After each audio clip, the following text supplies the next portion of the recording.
তো বলো তো ওই জন্য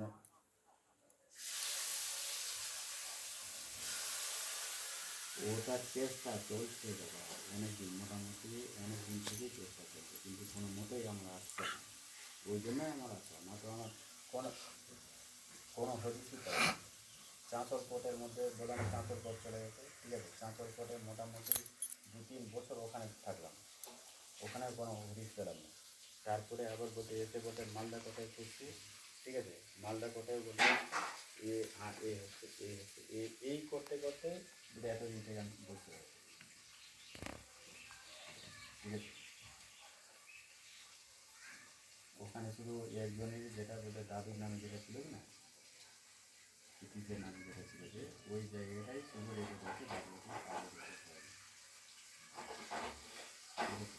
ওটা এখন বলতে আপনাদের ওই কী হলো, এই আর্টিস্ট যেটা আছে, আর্টিস্ট এরা আপনাদের কী হবে জানি না, ঠিক আছে, সেই যাই হোক।